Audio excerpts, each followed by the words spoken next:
Veterans carry immense authority. They are a major focal point of attention for the international community. We established the first joint U.S. veteran business in Ukraine. People view veterans as valuable human capital with experience, capabilities, and the highest motivation to rebuild the country.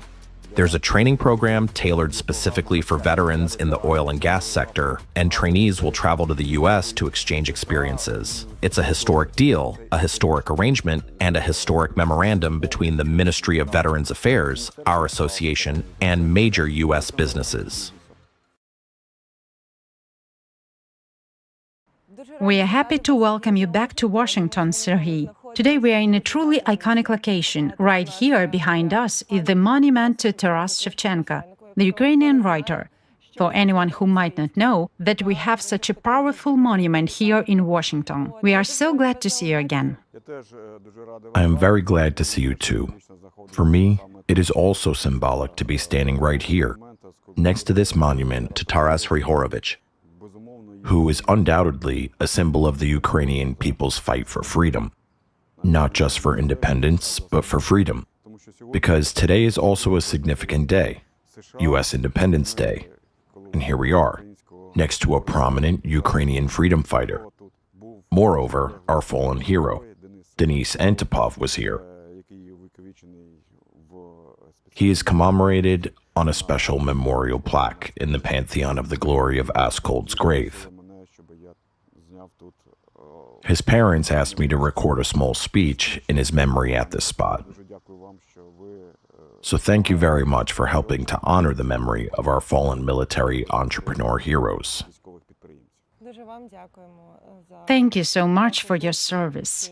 We deeply honor the memory of all those who have fallen and all those who are still serving on the front lines today. We are incredibly grateful to all of them. Absolutely. Especially today when the military, Ukrainian service members and veterans play such an important role in shaping the international agenda.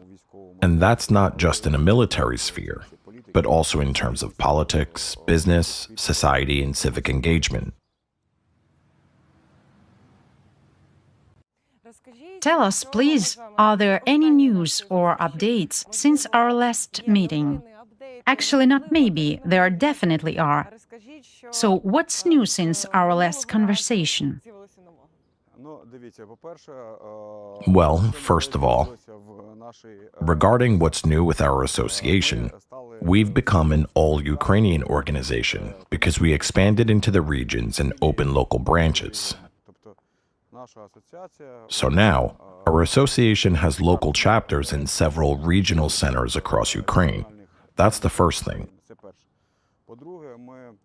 Second, we've launched the next phase of our strategy to bridge veteran and civilian businesses.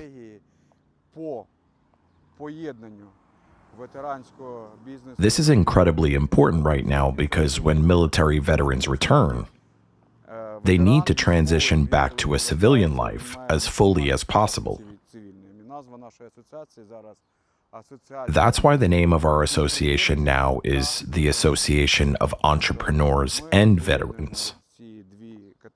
In other words, we are bridging these two groups together, helping them integrate and collaborate as closely as possible.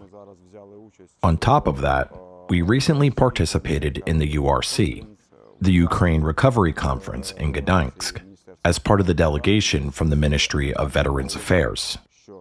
I'll say that I saw firsthand that veterans carry immense authority. They are a major focal point of attention for the international community, especially regarding the recovery of Ukraine. People view veterans as valuable human capital with experience, capabilities, and most importantly, the highest motivation to rebuild the country, and, of course, reputation. Because these people proved their patriotism and commitment with weapons in hand when they took up rifles and went to fight. We also know that a memorandum was recently signed between the Association of Entrepreneurs and Veterans of Ukraine, the Ministry of Veterans Affairs of Ukraine, and the American company AZ Star, as well as the company Kobe. which is based in Buffalo, New York. Could you please tell us about this memorandum? Ну, дивіться, компанії Astar і компанія Kobe Astar and Kobe Incorporated are federal contractors for the Pentagon. на сьогодні вони виробляють Today, they manufacture oil and gas extraction equipment. Since the mineral agreement outlines cooperation with Ukraine, well, not just Ukraine, but more broadly cooperation on the supply, installation, logistics, and operation of this equipment, we reached an agreement. то ми домовилися. I believe this is a historic deal, a historic arrangement, And a historic memorandum between the Ministry of Veterans Affairs, our association, and major U.S. businesses. What it means is that government institution, in this case, the Ministry of Veterans Affairs, has agreed with American businesses to involve veteran-owned companies in executing this part of the mineral agreement. That's number one. Number two, involving them as contractors, logistics providers, and partners. This is a full-fledged partnership. Right now, we are discussing, well, not just discussing, we have already agreed on organizing specialized training as well as trips for Ukrainian military veterans here to visit their manufacturing facilities. This will involve a full exchange of experience on using this equipment, entering U.S. markets, and operating directly here inside the U.S. for veteran businesses. This American company you partner with, AZStar, is a Pentagon contractor. This is, in essence, a direct collaboration with an American company. What kind of experience does this partnership bring you? With Astar, first of all, we have a long-standing partnership. We established the first joint U.S. veteran business in Ukraine. Astar has extensive experience working with the government, specifically the U.S. government. This experience will be shared with Ukrainian veteran-owned enterprises and veteran entrepreneurship as a whole. Just the day before yesterday, we met with Congressman Nathaniel Morin, who highlighted the critical role of Ukraine and Ukrainian veterans in exchanging experience that is vital to national security of the United States. As a result, Ukrainian veterans gained first-hand experience in entering and operating with U.S. markets, collaborating with veteran-owned companies, and ensuring compliance with the U.S. laws, learning how to establish U.S. companies, how to own them, and how to abide by the law. On the other hand, they bring back their own military and entrepreneurial experience gained under highly unique circumstances, along with their innovative products, especially from the defense segment, which will undoubtedly benefit both U.S. national security and the U.S. economy. This story with Kobe and Astar Business Management Company is highly illustrative. Initially, we established the first joint U.S. veteran enterprises in Ukraine. These professionals, American oil industry figures from the energy sector, have already invested over $5 million into veteran-owned companies in Ukraine. In other words, veterans successfully secured American investment for the Ukrainian economy. This is a powerful example. Furthermore, we eliminated any potential reputational risks or volatile elements from these deals. Our American colleagues are extremely grateful to us for that. This is why the example of Kobe and Astar serves as a model for other companies. We also have FinStream, a veteran financial service. It is a financial institution that funds veteran-owned companies, a fully licensed financial company with its own investment fund. It attracted serious attention at the Ukraine Recovery Conference. Highly prominent figures in the financial world, such as Lena Kozarny, founding partner and CEO of Horizon Capital, spoke about FinStream at the event's largest side event hosted by the American Chamber of Commerce. She highlighted FinStream as a viable business with a sustainable business and financial model, offering prospects for a strong profitability. Consequently, even there in Gdansk, American businesses took notice of veteran-owned companies partnering with AllatRa and Kobe in the energy segment. They also noticed FinStream, which is capable of working with U.S. companies in the capital markets, as well as the FinStream Investment Fund, which can collaborate with major financial sector players in traditional banking, such as Raiffeisen Bank. This memorandum we discussed also provides for veteran training in Ukraine and the US. Could you please tell us how this process is organized? Who can participate and perhaps share some details? Right now, literally tomorrow, I'm visiting the manufacturing facilities of Kobe, Siemens, and AllatRa to build the program for these training sessions. Once I return to Ukraine, we will select the businesses from the energy sector first. Second, we will collaborate and are already closely cooperating with Naftogaz Group. They have a training program tailored specifically for veterans in the oil and gas sector. I believe we will select an initial pilot group of trainees to travel to the US to exchange experience on how to do businesses with Americans in the energy sector. That is the first point. Second, those who successfully complete the training will secure their first contracts. Third, we will identify the priority sectors ourselves. For example, what is needed first? Logistics? Who will handle the deliveries? Who will handle shipping across America if Ukrainians establish companies, from partnerships or ship goods from Ukraine to American manufacturers? Then there is legal and regulatory compliance, and of course, guidance and support at every stage of the partnership. How does the selection process work? What steps must a company take to participate?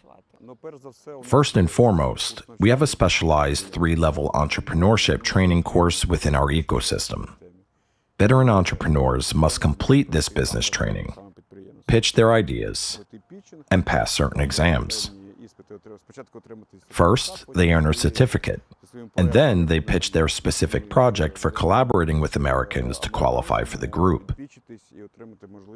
I won't say these groups will be large.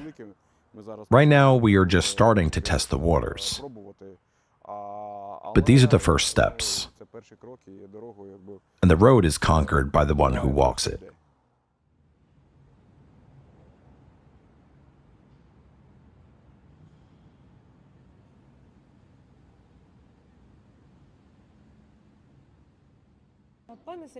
Mr. Pozniak, the US also has veteran programs run through the Small Business Administration and other organizations. What prospects do you see in training through these types of US structures? First and foremost, it offers experience in working with the government. The primary program of the U.S. Small Business Administration centers on public procurement. It has 3 components. One of these components is a mandatory 3% allocation for service-disabled veterans and individuals with war-related disabilities. 3%. Can you imagine the scale of those numbers?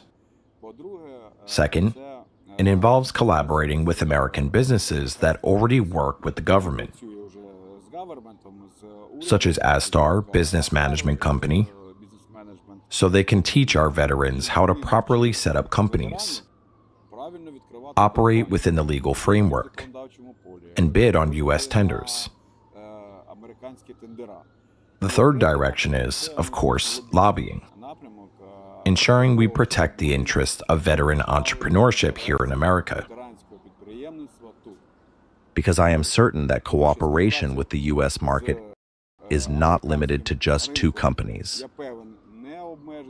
Of course, course, they are pioneers and hold priority, but this interaction will expand. Вони мають пріоритет, але The number of participating companies and American partners will grow. партнерів буде Consequently, the interests of our veterans and veteran-owned businesses in the U.S. must be protected legally, internationally, and through engagement with the U.S. Congress, Senate, and government. Сенатом і That is exactly what we are working on.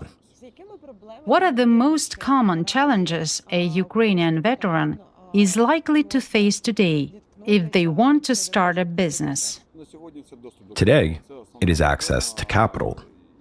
This is the primary challenge, and it has been addressed very successfully here in the U.S.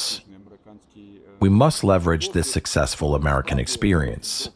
Ultimately, access to capital is the main barrier preventing veteran-owned companies and veteran entrepreneurs, owners of veteran businesses returning from the war, from competing on an equal footing with civilian companies that remained in the rear, operating and growing. Our legislation is highly dynamic. динамічна Our technological, IT, and AI landscape is also extremely dynamic. Over the last 4 years, everything has changed and advanced so rapidly, and regulations have shifted. When you are at war, you simply aren't aware of these developments. You return and don't know what to do. You have to learn. The U.S. methodology for this type of training and onboarding in veteran entrepreneurship is incredibly strong. We must adapt these skills to the Ukrainian context. So this memorandum has already been signed. It is very interesting to understand what the next steps are, the practical steps, and where people can find more information about all of this. дивіться, меморандум підписується. The memorandum is signed. and we are already taking action. Завтра This is not just a piece of paper. завтра я вже I'm already here. Tomorrow, I will be in Buffalo, then at Simon's, менеджмент and then the day after that in New Jersey at Astar Business Management Company. українським ветеранам зайти. All of these companies are coming together right now to help Ukrainian veterans enter the business in the energy sector. Буде, дивіться, спостерігайте за нашими The next step, сторінками. please follow our official social media pages and our website. Ми зараз We are currently developing this program with the Americans, замовні кроки оголосимо And we will announce the next step on our public channels within the next 2 weeks. на наших публічних ресурсах. Mr. Pozniak, thank you very much. We are always glad to see you here in Washington.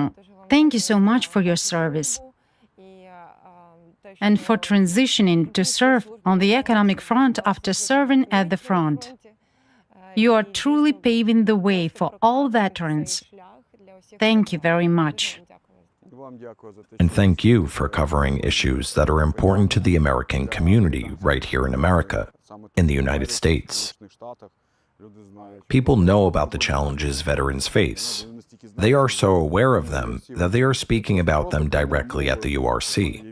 I actually have a video on Facebook where Lena Kazarny talks about this issue. The whole world already knows about it. And I believe that once everyone is aware, they will start getting involved in solving these problems. Ms. Valeria, I want to personally present you and your organization, which truly supports us during every visit, with the symbolic challenge coin of our association. It is already a rare item because there won't be any more of them. Only about 15 are left. This is because it represents the ATO veterans, whereas going forward, we will have veterans of Ukraine. This is a token of trust. A challenge coin is always a token of trust. And this coin is also a symbol of transition. Look, here is our symbolic combat patch. This is what it looks like, which our servicemen and women wore as they went to war, facing death. And this is our civilian logo. This coin symbolizes the transition from military to civilian business. Here we have a stylized horseshoe, and a style. You see, it is even a business trident, wearing a tie. I am deeply grateful to you, sincerely grateful for your support, for everything you do here, and for hosting us. And this is how a challenge coin is presented. Thank you very much. This is a great honor, and we are truly glad to cover these important issues.